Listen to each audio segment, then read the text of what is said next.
러시아 우크라이나 전쟁의 참혹함 속 남편과 이혼 후 피난길에 오른 우크라이나 미녀가 선택한 새로운 피난처는 다름 아닌 한국이었습니다. 그녀는 늘 남자는 믿지 않는다던 차가운 마음을 가졌지만 한국 경찰관의 단 한마디에 그 모든 방어막이 산산이 무너졌다고 하는데요. 화려한 고백도 값비싼 선물도 아니었습니다. 그가 딸의 이름을 부르며 건넨 진심 어린 한마디가 그녀의 얼어붙은 마음을 순식간에 녹였다고 합니다. 과연 어떤 말이었길래 전쟁의 상처마저 잊게 만들었을까요? 지금 바로 확인해 보시죠. 안녕하세요. 저는 우크라이나에서 온 샤리바입니다. 저는 인천국제공항 터미널 문을 나서자 찬바람에 크게 숨을 들이켰습니다. 비행기에서 내리기 전까지 저는 한국을 그저 남의 나라쯤으로 생각했습니다. 전쟁으로 피난 온 우크라이나 난민인 제가 한국이 저에게 무슨 의미가 있을까 싶었습니다. 저는 이미 머릿속으로 이 낯선 땅을 회색 빌딩 숲과 복잡한 교통, 그리고 한국어로 가득한 화면들로 상상해 놓았습니다. 하지만 이 순간 맞닥뜨린 현실은 그보다 훨씬 새롭고 살아있었습니다. 공항 홀에는 거대한 환한 전광판과 반짝이는 한글 표지판들이 가득했습니다. 분주하게 오가는 사람들의 옷차림도 각양각색이었습니다. 한쪽에서는 아이들이 밝게 웃으며 캐리어를 끌고 갔고, 다른 쪽에서는 짐을 잔뜩 든 사업가들이 빠른 걸음으로 이동하고 있었습니다. 저는 2살배기 딸 마르타의 작은 손을 꼭 잡았습니다. 마르타의 눈은 반짝이는 조명 아래에서 더욱 커 보였습니다. 엄마, 저기 봐요. 나는 작은 목소리가 떨리며 울렸습니다. 그녀는 호기심 가득한 눈으로 천장을 올려다보고 있었습니다. 제 심장은 미친 듯이 두근거렸습니다. 이제부터 낯선 언어와 문화 사이에서 살아남아야 한다는 압박감이 동시에 밀려왔습니다. 한편으로는 새로운 시작을 앞둔 설렘이 느껴졌습니다. 마르타의 따뜻한 체온이 제 손끝으로 전해지자 저는 마음속으로 다짐했습니다. 걱정 마세요. 우리에게 꼭 좋은 일이 있을 겁니다. 사람들 뒤를 따라 짐 찾는 곳으로 갔습니다. 컨베이어 벨트 위에서 제 캐리어가 돌고 돌아 모습을 드러냈을 때 이국적인 풍경과 함께 이상하게도 위안이 되었습니다. 한국에 온 것이 실감났습니다. 캐리어를 찾아 빠르게 이동하다 보니 출국 심사대를 지나 홀 안쪽으로 들어섰습니다. 그곳엔 한국어와 영어로 된 안내 표지판이 줄지어 있었고 인포메이션 데스크에서는 자원봉사자들이 친절하게 질문을 받고 있었습니다. 저는 떨리는 목소리로 택시 어디서 타요? 라고 물었습니다. 자원봉사자는 밝은 미소로 저쪽으로 쭉 가시면 돼요. 택시 승강장입니다. 라고 답해 주었습니다. 한글로 된 택시 승강장이라는 단어가 제 눈에 선명하게 박혔습니다. 낯선 글자이지만 이제 곧 우리 일상에 스며들 것 같았습니다. 밖으로 나서자 서울의 밤 공기가 코끝을 간지렸습니다. 거리에는 네온사인과 대형 전광판이 빛나고 차량들이 빠르게 지나갔습니다. 길가 노점에서 풍기는 매콤한 떡볶이 냄새가 제 배속을 살짝 으르렁거리게 했습니다. 마르타가 떡볶이 먹어보고 싶어요. 라고 소리쳤습니다. 저는 웃으며 나중에 꼭 먹어보겠습니다. 라고 약속했습니다. 택시가 다가왔고 문을 열어 탔습니다. 창밖 풍경이 천천히 흘러갈 때 고층 빌딩 숲 사이로 가로수 길이 이어지고 가끔씩 보이는 작은 공원과 분수대가 도시의 차가운 이미지를 부드럽게 만들었습니다. 기사님은 어서 오세요. 서울에 잘 오셨어요라며 다정한 인사를 건넸습니다. 그 한마디에 가슴속 긴장이 풀리는 느낌이 들었습니다. 저는 뒷좌석 거울로 마르타가 놀란 듯 창밖을 바라보는 모습을 보며 속으로 또 다짐했습니다. 여기서 우리는 새로운 삶을 시작할 겁니다. 두렵지만 언젠가 이곳이 제2의 집처럼 느껴질 날이 올 것입니다. 서울의 밤빛이 제 결심을 부드럽게 비추는 듯 감돌았습니다. 긴 여정의 첫걸음을 이렇게 내디뎠습니다. 저는 택시 문을 열고 따뜻한 뒷좌석에 앉았습니다. 차가 움직이기 시작하면서 창밖 풍경이 서서히 펼쳐졌습니다. 네온사인이 반짝이는 고속도로에서는 수많은 차들이 빛의 줄기처럼 지나갔습니다. 앞좌석에 앉은 기사님, 김씨 아저씨께서 부드러운 목소리로 서울에 오신 걸 환영합니다라고 말씀하셨습니다. 저는 고개를 끄덕이며 감사합니다라고 작게 대답했습니다. 한국어 단어가 아직 익숙하지 않았지만 이 말만은 외치듯 말할 수 있었습니다. 택시는 도심의 좁은 골목으로 들어갔습니다. 가로수 사이로 작은 가게들이 줄지어 있었고 불빛 아래 사람들이 모여 있었습니다. 한 노점에서는 호떡을 굽고 있었고 달콤한 설탕 냄새가 차 안까지 스며들었습니다. 마르타가 손바닥을 앞유리에 대고 호떡이라고 외쳤습니다. 저는 웃으며 내리면 꼭 사줄게라고 약속했습니다. 마르타는 환하게 웃으며 정말요?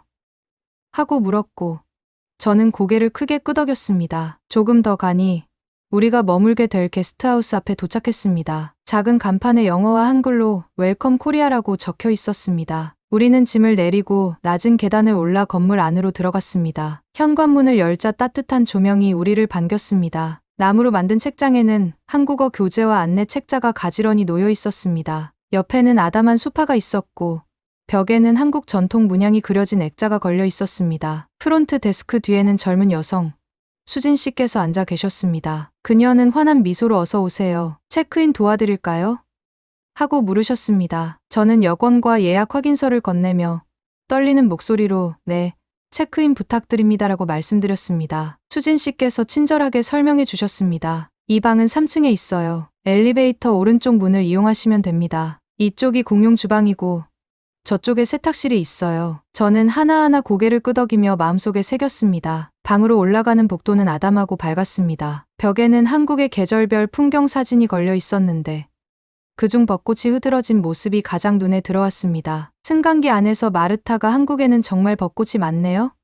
라고 물었습니다. 저는 잠시 생각하다가 맞아. 그 꽃이 피면 사람들이 많이 나와서 즐겨요라고 설명해 드렸습니다. 3층에 도착하니 작은 방 하나가 우리를 맞았습니다. 방 안에는 아담한 싱글 침대 2개, 작은 책상, 그리고 창가 쪽에 놓인 분홍색 커튼이 있었습니다. 창문을 열어보니 바로 앞에 좁은 골목이 보였습니다. 골목 안쪽에는 빨간 등불이 달린 포장마차가 한 대 있었고 사람들이 줄지어 서서 떡볶이를 기다리고 있었습니다. 저는 그 풍경을 보고 마르타에게 저기 가볼까? 하고 제안했습니다. 마르타는 눈을 반짝이며 네, 빨리 먹어보고 싶어요. 라고 대답했습니다. 짐을 풀고 나서 우리는 곧바로 밖으로 나갔습니다. 골목에 들어서자 매콤한 고추장 냄새가 코끝을 간지렸습니다. 포장마차 앞에는 작은 의자와 테이블이 놓여 있었고 분주한 아저씨께서 뜨겁게 끓인 떡볶이를 국자로 휘저으며 그릇에 담고 있었습니다. 마르타는 호기심 어린 눈으로 이게 한국 음식이에요? 라고 물었습니다. 저는 응, 아주 매콤하지만 달콤해라고 설명하며 먼저 한 젓가락을 떠서 마르타 입에 넣었습니다. 마르타는 눈을 동그랗게 뜨더니 우와, 맛있어요 라고 소리쳤습니다. 저는 떡볶이를 먹으며 이곳 사람들이 우리를 따뜻하게 맞아주는 것 같아 마음이 놓였습니다. 매운 양념이 목을 타고 내려가면서 먼 미래처럼 느껴졌던 이곳이 이제 조금씩 현실이 되어가고 있었습니다. 저는 마르타의 작은 손을 꼭 잡고 잘 왔어. 마르타, 우리 여기서 천천히 새로운 삶을 시작해보자라고 속삭였습니다. 마르타는 고개를 끄덕이며 떡볶이 국물을 후루룩 마셨습니다. 그 순간 저는 느꼈습니다. 이 낯선 땅이 이제 두려움만의 장소가 아니라 우리에게 기회와 희망도 줄 수 있는 곳이라는 것을. 앞으로 어떤 일이 기다리고 있을지는 모르겠지만 첫 발걸음은 잘 내디뎠다고 생각했습니다. 저는 이른 아침 딸 마르타와 함께 지하철을 타고 종로의 전통시장으로 향했습니다. 지하철이 어둡고 차가운 터널을 빠져나오자마자 출구를 나서자 온몸이 따뜻한 햇살에 감싸였습니다. 시장 골목 안은 이미 사람들로 북적이고 있었습니다. 작은 천막 아래로는 파전과 김밥, 호떡 냄새가 진동했습니다. 마르타는 노란 한복을 입은 인형 가게 앞에서 멈춰 서더니 눈을 동그랗게 떴습니다. 엄마, 저 인형 예뻐요. 그러네, 조금만 걸어보자. 마르타, 그 다음에 다시 와서 봐도 돼. 저는 살짝 미소 지으며 마르타의 손을 꼭 잡았습니다. 골목을 따라 걸어가다 보니 할머니들이 직접 만든 표고버섯을 내어놓은 좌판이 보였습니다. 작은 통에 담긴 말린 표고버섯을 집어들어 냄새를 맡자 구수하고 달큰한 향이 코끝을 간지렸습니다. 이건 집에서 국물 낼 때 써. 옆에 계신 할머니께서 친절히 알려주셨습니다. 저는 감사 인사를 드리고 가볍게 목례했습니다. 천천히 걸으며 마르타도 신이 나서 여기저기 구경했습니다. 한쪽에서는 아저씨가 호떡을 굽고 있었고 다른 곳에서는 유리잔에 담긴 달콤한 식혜를 팔고 있었습니다. 저는 식혜 한 잔을 들고 마르타에게 한번 마셔볼래? 하고 권했습니다. 마르타는 입을 쭉 내밀며 종이컵을 작은 손으로 받아들였습니다. 첫 모금을 마시자 얼굴이 환해지며 시원해요. 엄마라고 외쳤습니다. 시장 여기저기서 들려오는 웃음소리가 반갑게 느껴졌습니다. 그때 저는 노점 바로 뒤편의 좁은 어귀를 발견했습니다. 주황색 종이등이 줄지어 매달린 그 길은 마치 오래된 영화 속 한 장면 같았습니다. 저쪽으로 가볼까? 제가 묻자 마르타는 활짝 웃으며 고개를 끄덕였습니다. 가게 사이로 걷는 동안 벽에는 오래된 흑백 사진들이 전시되어 있었고 저는 마치 시간 여행을 하는 기분이 들었습니다. 그러나 사진을 감상하느라 잠시 한눈을 판 사이 저는 마르타의 작은 손을 놓치고 말았습니다. 마르타. 저는 앞뒤를 살피며 목소리를 높였습니다. 하지만 대답이 없었습니다. 심장이 쿵하고 내려앉는 듯했습니다. 사람들의 웃음소리와 상인들의 외침이 갑자기 멀어졌습니다. 저는 두리번거리며 마르타, 어디 있어? 라고 소리쳤습니다. 좌판 위로 올라간 작은 발자국 그림자도 호떡 파는 아저씨 뒤로 숨은 작은 얼굴도 보이지 않았습니다. 제 머릿속은 새하얘졌습니다. 어떻게 제 눈앞에서 딸이 사라질 수 있단 말인가요? 그 순간 등 뒤에서 누군가 부드럽게 말했습니다. 혹시 아이를 잃어버리셨나요? 차가운 소리 없이 다정하게 다가온 목소리에 저는 몸을 돌렸습니다. 거기에는 파란 유니폼을 입은 경찰관 박준호 씨께서 서 계셨습니다. 그의 눈빛은 놀라움보다 차분함으로 가득했습니다. 저는 떨리는 목소리로 내 딸이 사라졌어요. 저를 도와주세요라고 부탁했습니다. 경찰관께서는 우산처럼 든든한 손짓으로 걱정 마세요. 함께 찾아봅시다라고 말씀하셨습니다. 그는 먼저 제가 마지막으로 본 곳을 물었습니다. 저는 앞서 걸어간 어기와 표고버섯 할머니, 호떡 아저씨 순서대로 설명했습니다. 그의 얼굴에 집중하며 말을 이어갔습니다. 경찰관께서는 메모장에 빠르게 적으시고 주변 상인들에게도 물어보기 시작하셨습니다. 저는 불안에 가슴이 조여왔지만 경찰관의 침착함에 조금 위로를 받았습니다. 그분께서 고개를 끄덕이며 조금만 기다려 주세요라고 하셨고 저는 연신 고개를 끄덕였습니다. 사람들의 시선이 우리를 스치며 누군가는 고개를 끄덕여 응원해 주셨습니다. 그 순간 시장 길 한쪽에서 엄마 하는 작은 목소리가 들렸습니다. 제 머릿속은 번개처럼 깨끗해졌습니다. 마르타, 제가 소리쳤습니다. 고개를 돌리자 마르타가 호떡 파는 아저씨 옆에 서서 매끈한 떡볶이, 국물을 보며 까르르 웃고 있었습니다. 아저씨께서도 그 모습을 보고 웃으며 여기 있었네 하고 외치셨습니다. 저는 다리가 부들부들 떨리며 달려가 마르타를 품에 안았습니다. 마르타의 부드러운 머리카락을 쓰다듬으며 왜 그리 멀리 갔어? 하고 눈물을 글썽였습니다. 그때 경찰관 박준호 씨께서 곁으로 다가와 부드럽게 말씀하셨습니다. 다행이에요. 엄마랑 딸이 함께 있을 때가 가장 안전하니까요. 그의 말에 저는 머리가 저절로 숙여졌습니다. 이 낯선 도시에서도 우리가 돌봐줄 분이 있다는 생각에 따뜻함이 전해졌습니다. 마르타는 떡볶이 국물을 묻힌 손가락으로 제 뺨을 톡톡 두드리며 해맑게 웃었습니다. 저는 떨리는 목소리로 고마워요. 정말 큰일 날 뻔했어요라고 말씀드리고 마르타를 더욱 꼭 껴안았습니다. 그 순간 저는 깨달았습니다. 이곳 사람들은 우리를 한 가족처럼 지켜줄 수 있다는 것을. 저는 경찰관 박준호 씨의 뒤를 따라 좁은 골목을 벗어나 넓은 광장으로 나왔습니다. 광장 한편에는 작은 천막이 세워져 있었습니다. 천막 안에는 난민 가족들을 돕는 자원봉사자들이 모여 있었습니다. 사람들의 얼굴에는 걱정과 안도, 그리고 반가움이 섞여 있었습니다. 박준호 씨께서는 자원봉사자 언니에게 우리를 소개하며 이분들은 우크라이나에서 오신 분들이에요. 조금 도와주시면 좋겠습니다. 라고 말씀하셨습니다. 천막 안으로 들어가니 커다란 나무 탁자 위에 따뜻한 국물과 밥, 김치 등이 놓여 있었습니다. 국물 냄새가 코끝을 간지려 저는 시원한 숨을 내쉬었습니다. 배고프시죠? 잠시 앉아서 드세요. 한 자원봉사자가 부드럽게 말씀하셨습니다. 저는 고개를 끄덕이며 마르타를 작은 의자에 앉았습니다. 마르타는 수줍게 주변을 둘러보다가 흥미로운 눈빛으로 국물 그릇을 바라보았습니다. 저는 작은 종지에 김치를 집어들어 한 조각 먹었습니다. 매콤하지만 김치 특유의 아삭함이 마음을 깨운 듯 긴장이 차분해졌습니다. 한편에는 노란 조끼를 입은 또 다른 자원봉사자, 지민 언니가 다가왔습니다. 그녀께서는 유창한 영어로 이름이 뭐니? 라고 물으셨습니다. 저는 제 이름은 조리아나예요. 딸은 마르타예요. 라고 천천히 답했습니다. 지민 언니께서는 활짝 웃으며 만나서 반가워요. 조리아나, 여기 한국어 수업이 있어요. 원하면 같이 가볼래요? 라고 제안하셨습니다. 저는 마르타가 국물을 후루룩 마시는 사이에 살짝 고민했습니다. 언어를 빨리 배우면 생활이 더 편할 거라는 생각이 들었습니다. 네. 가보고 싶습니다. 좋아했습니다. 수업은 이쪽으로 가면 돼요. 천막을 빠져나와 다시 골목길을 걷자 작은 교실 문 앞에 다다랐습니다. 문 위에는 한국어 초급반이라는 한글 안내판이 걸려 있었습니다. 교실 안에는 책상 여러 개가 가지런히 놓여 있었고 칠판에는 안녕하세요. 저는 조리아나입니다. 같은 기본 문장이 적혀 있었습니다. 저는 마르타의 손을 꼭 잡고 자리에 앉았습니다. 옆자리에는 아프가니스탄에서 오신 소녀가 앉아 있었고 뒤에는 시리아에서 오신 아저씨가 계셨습니다. 수업이 시작되자 선생님께서는 한글의 자음과 모음을 천천히 설명해 주셨습니다. 고, 노, 덜 이 소리를 따라 해보세요. 아이들이 한 명씩 소리를 내자 교실 안에 낯설지만 신기한 소리가 가득했습니다. 마르타도 작은 목소리로 안녕하세요라고 발음했습니다. 지나칠 수 있는 순간이었지만 저는 그 목소리를 듣고 가슴이 뭉클해졌습니다. 우리 둘이 이곳에서 새로운 언어를 배우고 있다는 사실이 믿기지 않았습니다. 수업이 끝난 뒤 지민 언니께서는 이제 점심이 준비됐어요. 같이 먹어요. 라고 손짓하셨습니다. 우리는 다시 천막 쪽으로 돌아가 간단한 도시락을 받았습니다. 김밥, 달걀말이, 야채 반찬이 알록달록 예쁘게 담겨 있었습니다. 마르타는 김밥을 한 입 빼어 물고는 우와,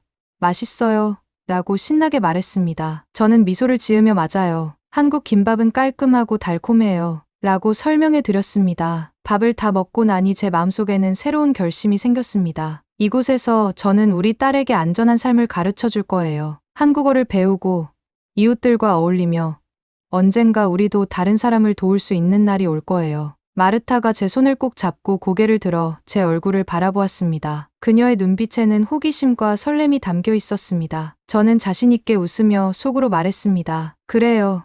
우리 둘 다 힘내자. 교실 밖 하늘에는 구름 한 점 없이 푸른 빛이 퍼져 있었습니다. 이 특별한 하루는 우리의 삶의 작은 등불을 밝혔습니다. 앞으로 어떤 일이 펼쳐질지 모르지만 우리는 이미 중요한 한 발을 내디뎠다고 생각했습니다. 저는 며칠 후 딸 마르타와 함께 다시 광장으로 나섰습니다. 이번에는 시장이 아니라 밤의 등불 축제를 보러 가는 길이었습니다. 서울의 하늘은 어둠 속에서 별빛처럼 작은 전구들로 반짝였습니다. 골목을 지나자 넓은 광장이 나타났습니다. 수백 개의 오색 등불이 공중에 걸려 있었고 바람에 살랑이며 부드럽게 흔들리고 있었습니다. 와, 마르타, 저 등불 좀 보세요. 정말 예뻐요. 엄마, 우리 둘은 천천히 걸으며 등불을 올려다보았습니다. 등불은 한지로 만들어져 희미한 노란빛이 나왔습니다. 등불마다 사람들의 소원이 적힌 작은 종이가 매달려 있어 그 아래를 지날 때마다 조용히 읽어보게 되었습니다. 어떤 등불에는 평화로운 일상이라고 쓰여 있었고 또 다른 곳에는 모두의 건강이라는 글씨가 보였습니다. 저는 작은 목소리로 우리 소원도 걸어볼까요? 하고 제안했습니다. 마르타는 반짝이는 눈으로 고개를 끄덕였습니다. 우리는 빈 등불 아래에 섰습니다. 저는 마음속으로 간절히 생각했습니다. 우리에게 안전과 희망을 주세요. 마르타는 두 손을 모으고 눈을 감았습니다. 저는 한국어를 잘 배우고 싶어요. 그녀가 속삭였습니다. 저는 미소를 지으며 우리 둘 다 꿈을 이루자. 마르타라고 말했습니다. 그리고 함께 종이를 등불에 묶었습니다. 등불 아래 작은 무대가 있었습니다. 전통 악기를 연주하는 어르신들이 가야금 소리를 울리자 공기는 부드럽게 진동했습니다. 가야금 줄이 하나하나 울릴 때마다 마음속에 따뜻한 물결이 일었습니다. 관객들은 조용히 손뼉을 치며 음악에 귀 기울였습니다. 저는 마르타의 손을 꼭 잡고 그 소리를 함께 느꼈습니다. 축제 한편에는 다양한 체험 부스가 있었습니다. 한 곳에서는 한복을 입어볼 수 있었고 다른 곳에서는 전통 부채에 그림을 그려볼 수 있었습니다. 마르타는 분홍색 저고리를 골라 작은 리본을 머리에 달았습니다. 저는 부채 그리기 부스로 향했습니다. 작은 부채에 벚꽃 그림을 그리며 손이 떨렸지만 그리다 보니 마음이 차분해졌습니다. 지민 언니께서 다가와 정말 예쁘게 잘 그렸어요라고 칭찬해 주셨습니다. 저는 고개를 숙이며 감사합니다라고 대답했습니다. 체험을 마치고 나니 자원봉사자분들이 간 만든 호떡과 수정과를 나눠주셨습니다. 수정과는 따뜻한 생강향이 났고 한 모금 마시자 속이 부드럽게 풀어졌습니다. 호떡은 달콤한 꿀과 견과류가 가득해 마르타는 엄마, 이거 최고예요 라고 외쳤습니다. 저는 그녀의 환한 미소를 보며 마음이 뿌듯해졌습니다. 축제의 하이라이트는 모두가 함께 소원을 비는 순간이었습니다. 사회자 아저씨께서 마이크를 잡고 셋, 둘, 하나를 외치자 관객들은 동시에 작은 종이를 하늘 높이 던졌습니다. 수많은 종이가 등불처럼 날아오르는 모습은 신기하고 아름다웠습니다. 저는 마르타를 얼싸안고 우리도 함께 높이 날았구나라고 속삭였습니다. 그 순간 제 가슴 깊은 곳에서 뜨거운 감정이 솟구쳤습니다. 처음 한국에 와서 불안과 두려움에 떨던 제가 이제는 이곳 사람들과 함께 웃고 꿈을 나누고 하나의 순간을 즐기고 있었습니다. 마르타와 저는 더 이상 낯선 사람이 아니었습니다. 우리는 이 작은 축제에서 그리고 이 도시에서 새로운 우리가 되어가고 있었습니다. 밤하늘의 등불이 사라지고 축제가 막을 내릴 때쯤 저는 딸의 머리를 쓰다듬으며 다짐했습니다. 우리는 여기서 꽃 피울 거야. 언젠가 이 순간이 우리에게 큰 힘이 될 거야. 마르타는 졸린 듯 눈을 반쯤 감고 제 어깨에 머리를 기댔습니다. 저는 부드러운 속삭임으로 잘 자. 마르타, 우리에게 기적 같은 날들이 기다리고 있어요라고 전하며 축제장을 떠났습니다. 저는 이튿날 아침 마르타의 작은 손을 잡고 다시 게스트하우스를 나섰습니다. 창문 너머로 보였던 분홍빛 커튼이 부드러운 햇살에 반짝이는 모습이 참 예뻤습니다. 오늘은 우리가 처음으로 지역 커뮤니티 모임에 가는 날이었습니다. 시장과 등불 축제 이후 한국 사람들과 더 많이 어울리고 싶었습니다. 마르타도 기대에 찬 얼굴로 제 옆을 뛰듯이 걸었습니다. 길거리에는 이미 아침을 준비하는 상인들이 분주했습니다. 김밥과 떡볶이를 파는 노점에서는 은은한 김향과 매콤한 고추장 냄새가 어우러졌습니다. 저는 마르타에게 물었습니다. 뭐 먹고 싶어요? 마르타는 고개를 갸우시며 작은 목소리로 어제 먹었던 떡볶이요. 라고 답했습니다. 저는 웃으며 고개를 끄덕였습니다. 좋아요. 오늘도 함께 먹어요. 떡볶이를 한 접시 사서 나란히 앉아 먹는데 마르타는 떡볶이를 씹을 때마다 반짝이는 눈을 했습니다. 저는 딸의 얼굴을 보며 속으로 생각했습니다. 이 작은 혀끝이 우리를 여기까지 이끌었구나. 떡볶이를 다 먹고 나서 우리는 커뮤니티 센터로 향했습니다. 센터 입구에는 한국어와 영어, 우크라이나어로 쓰인 안내판이 붙어 있었습니다. 문을 밀고 들어가니 방 안에는 다양한 국적의 아이들과 어른들이 모여 있었습니다. 초록색 배지를 단 자원봉사자분들이 밝게 인사를 건넸습니다. 저는 마르타를 데리고 빈 의자에 앉았습니다. 곧 모임이 시작되었습니다. 먼저 각자 이름과 간단한 자기소개를 했습니다. 저는 떨리는 목소리로 저는 조리아나이고 딸 마르타와 함께 우크라이나에서 왔습니다라고 말했습니다. 주변 사람들이 어서 오세요라며 박수를 쳐주자 제 가슴이 따뜻해졌습니다. 마르타도 작은 소리로 안녕하세요. 저는 마르타예요라고 말했습니다. 오늘 프로그램 주제는 나의 꿈과 목표였습니다. 자원봉사자 분께서 종이와 색연필을 나눠주며 이 종이에 여러분의 희망을 그려보세요라고 하셨습니다. 저는 마르타와 함께 나란히 앉아 그림을 그리기 시작했습니다. 저는 집 모양을 그렸고 문 앞에 나무를 한 그루 심었습니다. 그 아래에는 우리 가족의 행복한 집이라고 적었습니다. 마르타는 학교와 친구들을 그리며 여기에는 친구들과 놀이터가 있어요라고 설명했습니다. 그림을 다 그리고 나자 모두가 차례로 자신이 그린 그림을 소개했습니다. 저는 천천히 설명했습니다. 이 집은 제가 언젠가 우리 가족과 살고 싶은 곳이에요. 안전하고 따뜻한 집. 사람들이 고개를 끄덕이며 미소 지었습니다. 마르타는 듬직하게 저는 친구들과 매일 놀고 싶어요라고 말했습니다. 모임이 끝나고 나서 자원봉사자 분께서 다가오셔서 조리아나 씨, 한국어 실력이 정말 빠르게 늘었네요. 앞으로 도와드릴 일이 있으면 언제든 말씀하세요라고 하셨습니다. 저는 감사 인사를 전하며 마음속으로 첫날의 공포와 두려움을 떠올렸습니다. 그때 저는 아직 낯선 언어와 사람들 사이에서 떨고 있었지만 지금은 이렇게 친절한 사람들 속에서 저와 마르타가 소속감을 느끼고 있었습니다. 센터를 나서는 길, 저는 딸의 머리를 살짝 쓰다듬으며 말했습니다. 우리 잘하고 있어요. 마르타는 밝게 웃으며 엄마, 저 행복해요라고 답했습니다. 해가 높이 떠오른 하늘 아래 저는 가벼운 발걸음으로 골목을 걸었습니다. 벽에는 한글로 된 광고 포스터가 붙어 있었고 작은 공원에서 아이들이 뛰어노는 소리가 들려왔습니다. 저는 가방에서 한국어 교재를 꺼내 몇 가지 단어를 다시 읽어보았습니다. 행복, 가족, 미래. 이 단어들이 우리 삶에 얼마나 중요한지 새삼 깨달았습니다. 집으로 돌아가는 길.